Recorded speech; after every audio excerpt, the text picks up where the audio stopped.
When we got into the Erasmus process, we even got another wonderful Swedish partner, one of the top universities in Europe, the University of Lund. What institution in Sweden was most eager to send students on exchange to Ben-Gurion University? The University of Malmö. Malmö.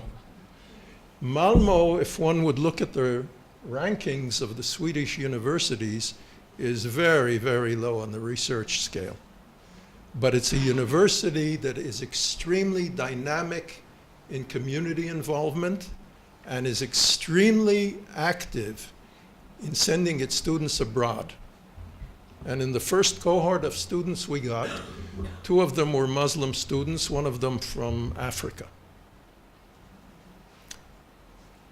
This is not Karolinska or the KTH. So this raises interesting issues about partnerships. And before I get quiet, I would just like to give one example that came to mind of partnership formation. And it's an extremely interesting example, I think. We got into the Erasmus process in 2007, and at that time, the university coordinating it was the Free University in Brussels, but this changed, and in 2010 it became Masaryk University in the Czech Republic in the city of Brno. And later, after lunch, we will have Amal speaking to us from Masaryk University. When Amal sent the first draft of their version of the proposal, I found something in it that I thought was incredibly creative and original.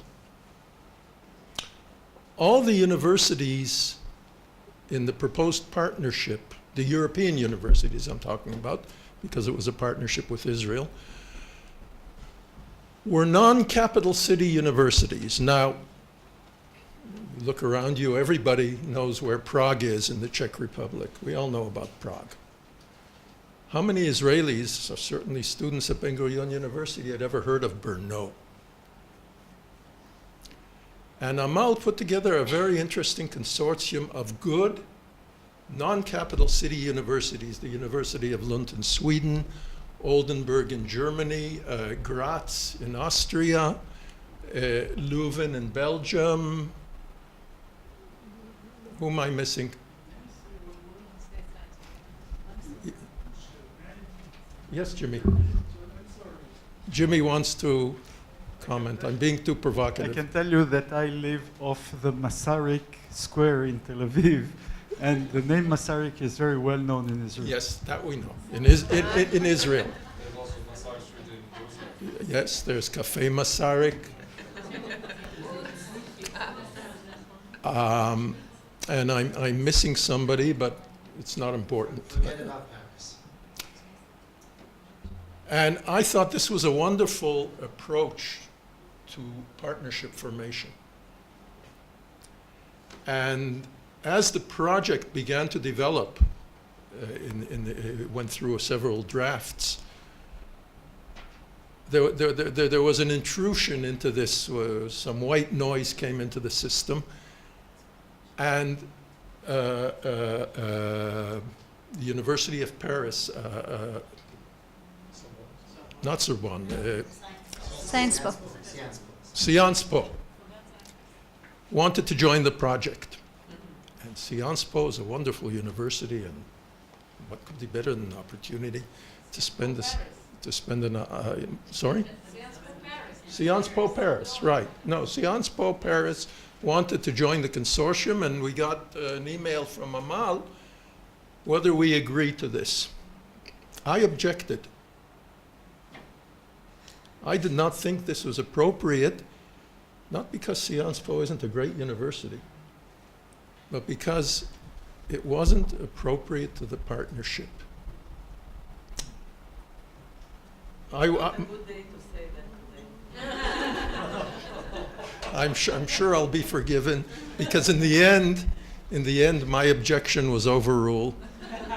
overruled by my colleagues, Eric and Joel primarily, and Sciences Po got into the project, and they were a wonderful partner, but the expected happened, of course, in the first round of applications. At Ben-Gurion University, 65% of our applications were to go to Paris.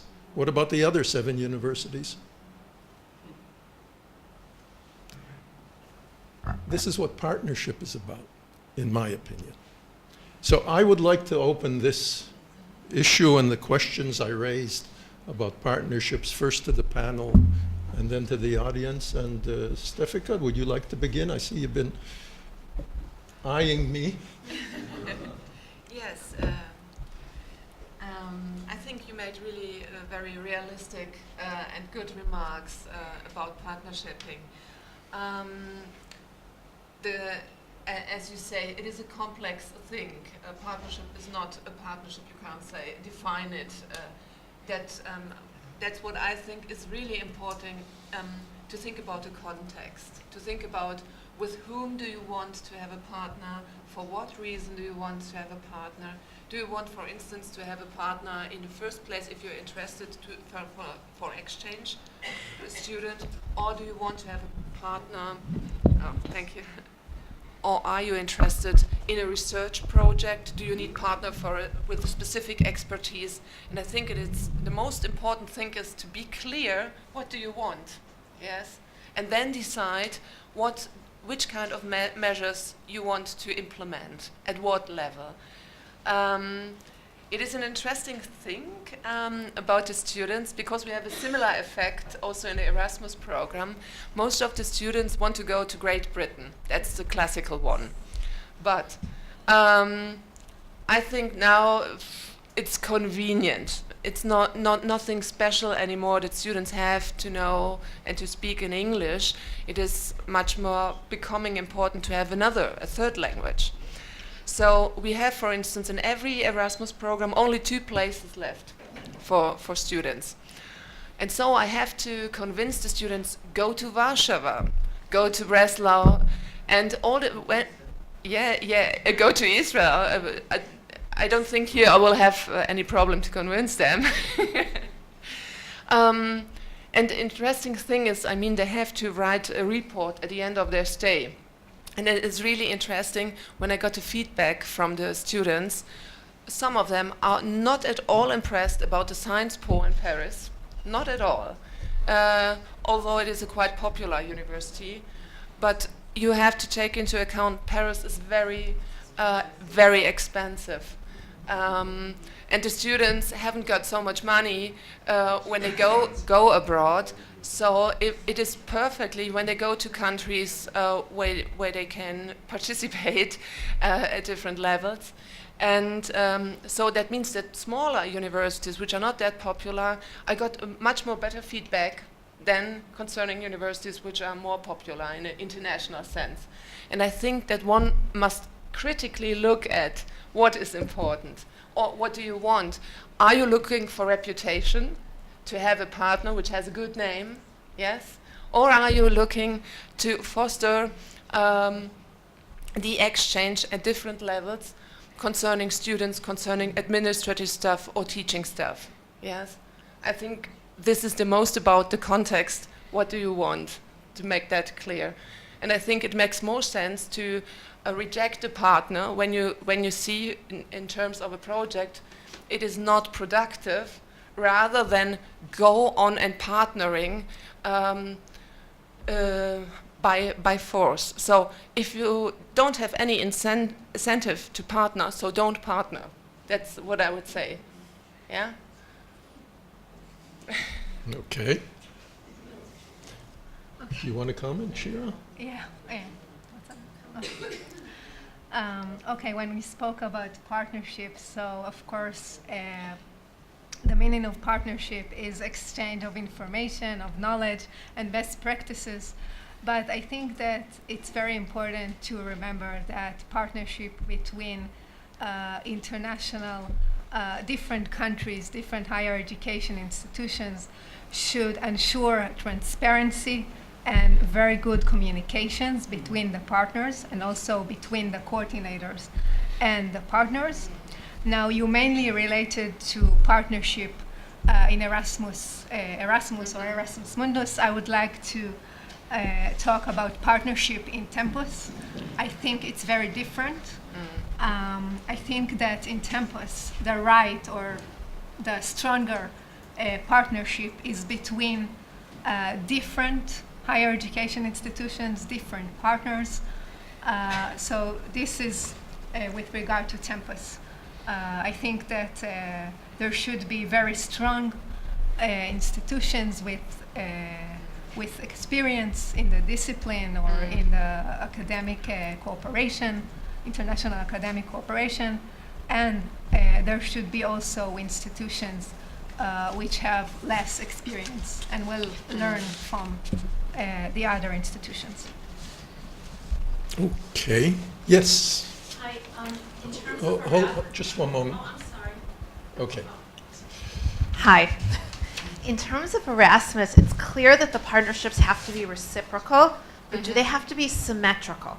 Meaning, if students come to us, do we have to send students to them, or could we get something, you know, do you know what I'm trying to say? Does Yes. it have to be a symmetrical partnership, or is there in that infrastructure a place for, you know, trade of one thing in exchange of another?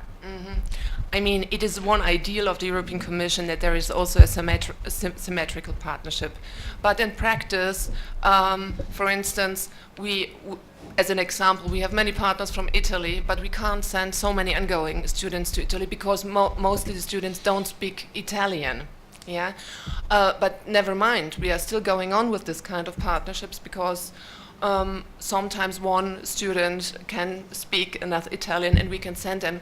And it's you can have, I'd say, you can have a certain amount of asymmetries as long as it is good for your institution, because my point of view is always to have more opportunities for students, although they are not taking these places, rather than having less.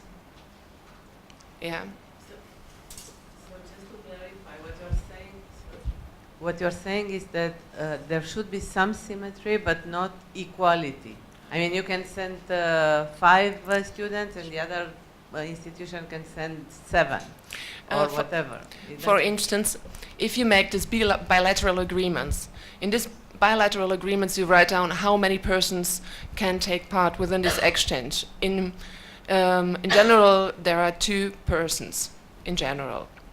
But, for instance, if your institution haven't received for 2 years any students from your partner country, and then 1 year they say, oh, we would like to send 5 students, it is possible to say, okay, we can make an exception and accept 5 students. But you have also the possibility to say, no, we are just accepting 2 students. For instance, the cooperations we have with Great Britain, they're much more formalized. They say, no, we just accept 2 students.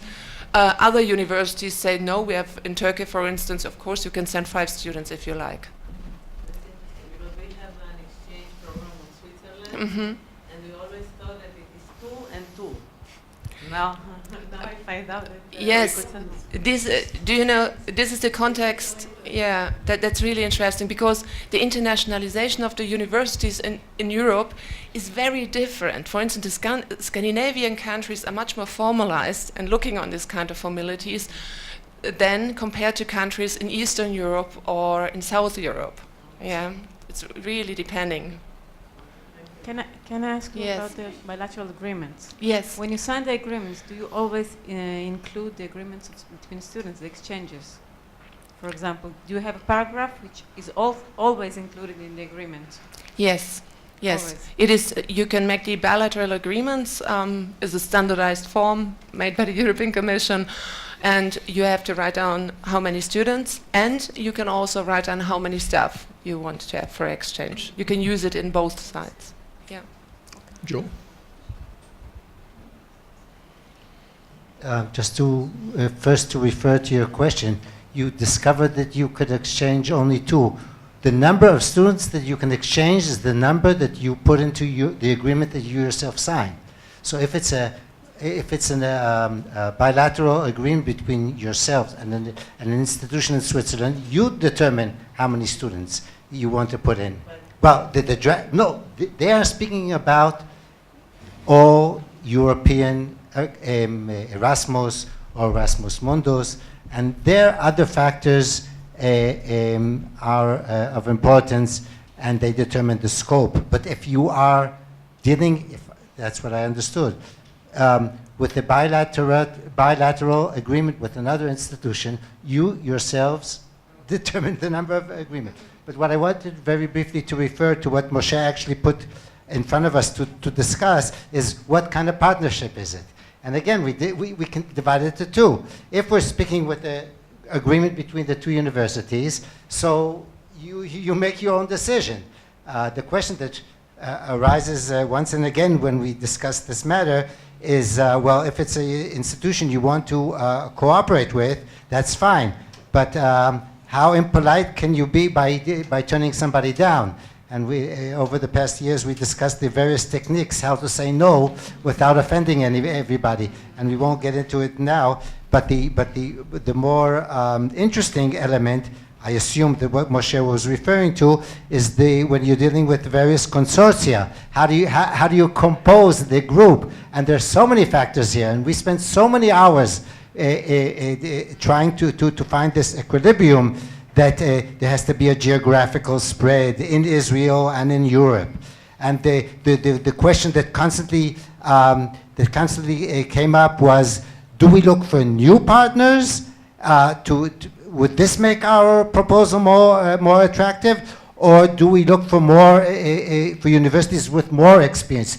Would that bring us more points in this competition? And to refer to the Sciences Po example, well, of course, it brought about that so many students wanted to go to Paris, but when we were dealing with it, I sort of thought of a supermarket that puts in front two items on a great sale and attracts customers, and once they're in, so they buy other things as well. So many students put two priorities, and they were not chosen for Paris, and they went to another university, and our gain was to disseminate and to increase awareness, and this was achieved very much to the credit of the fact that we had Paris in there. Not everybody. To many we said, forget about Paris.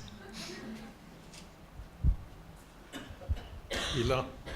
Thank you, Joel. Now we know that you were right regarding Paris and not Moshe. I have a question to Shira. You mentioned in your presentation the fact that in the early years of the Tempus program in Israel, most participants were colleges, and now most universities are in the game. All the universities. All the universities are in the game. So can you refer that and share us your thoughts? What was this process? How did this happen? Well, Moshe already mentioned that the universities were more involved in research programs. So I think that colleges saw these programs as an opportunity also for international academic cooperation. And that is why the reason that the colleges were very interested in the program in the beginning. And then the universities saw the good results of the project, and they also wanted to participate. I can give you an example for a very good project from the last call for proposal. All the universities with nanotechnology centers are involved in this project. It deals with development of e-learning courses in nanotechnology, and it also involves participants from the industry, Elbit, for instance. So this is a very good example for cooperation and participation of Israeli universities in the program, which is very new. So, just a quick comment on this interchange. The element of the colleges who are not research-based, and most colleges are not. Many of you are familiar with NAFSA, the National Association for Study Abroad, based in the United States. And it's the largest organization in the world that deals with internationalization and study abroad. NAFSA introduced a couple of years ago seminars, internet-based seminars on different subjects that they have every few months. And 2 weeks ago, they announced they call them webinars. They announced a webinar which caught my eye because of the topic. The subject was the internationalization of community colleges in the United States. Now, this is a revolution.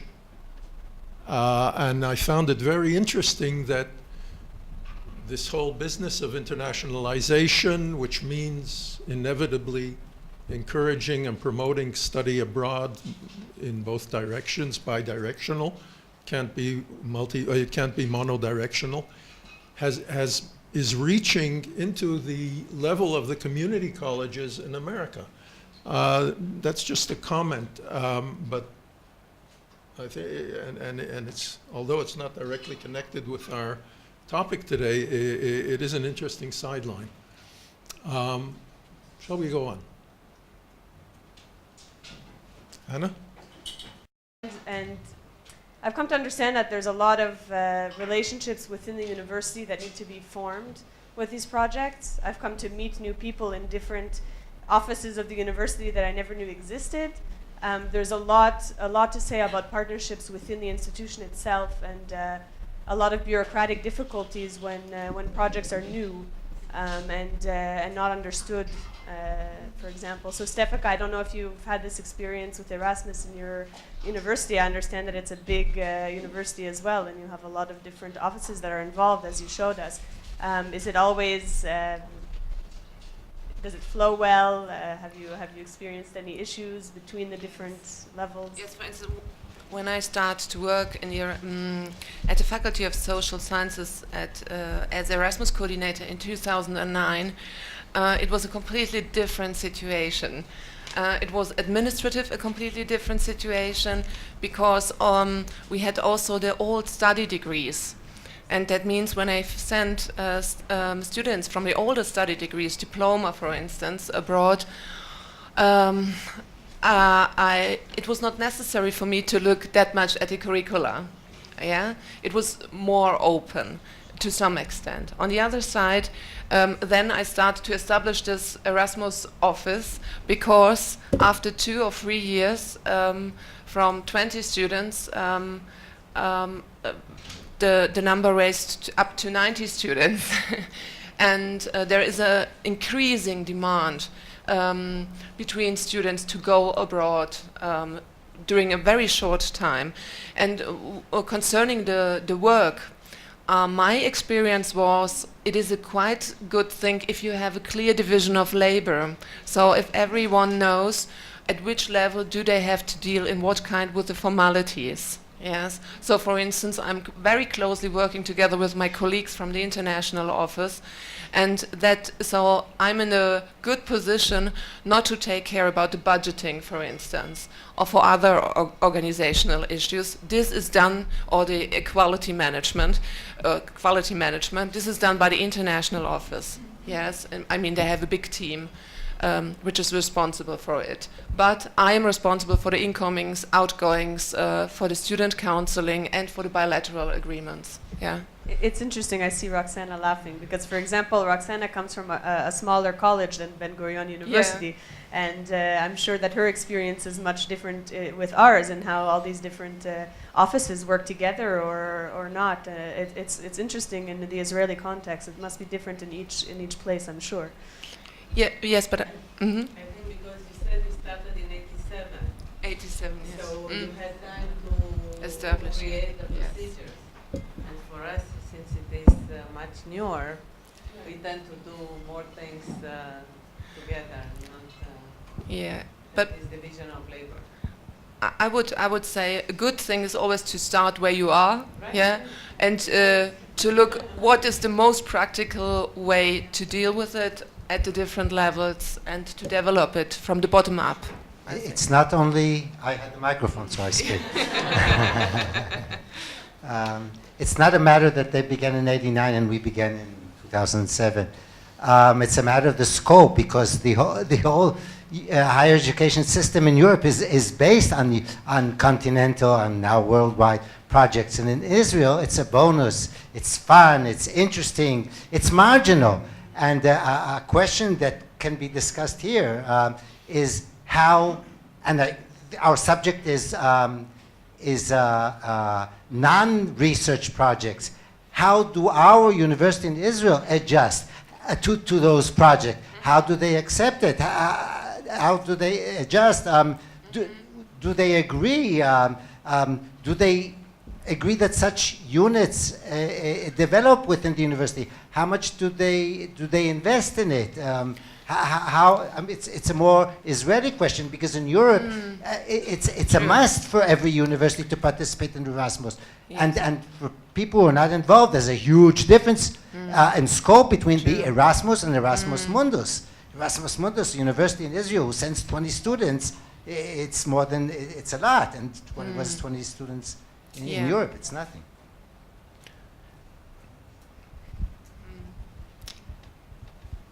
Not everything which in Europe is a must here. In fact, unfortunately, many of these things that are a must today in the world haven't even reached the level of nice to have in Israel. Which basically means that it is even more important to make sure that the stakeholders are on your side. I mean, this is very important at the level of the rector, of the president, or if you have them on your side, you have all the support that you need to go on. This is very important. We found it very helpful with our Tempus project.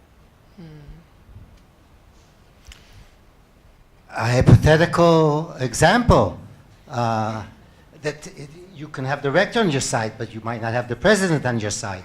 And it's known to have happened in one university not so far away from here.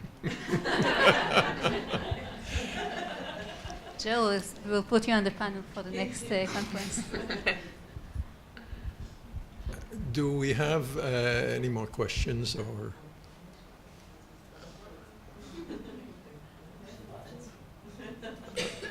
I'm listening. I'm listening whether I hear stomachs rumbling. Okay, I think we actually have a few minutes left, but I think we'll break now, Catherine, if that's okay. And the lunch will be served outside here, so you can go out, but it will take them a few minutes. So the weather is being kind to us today, so we can enjoy our lunch outside.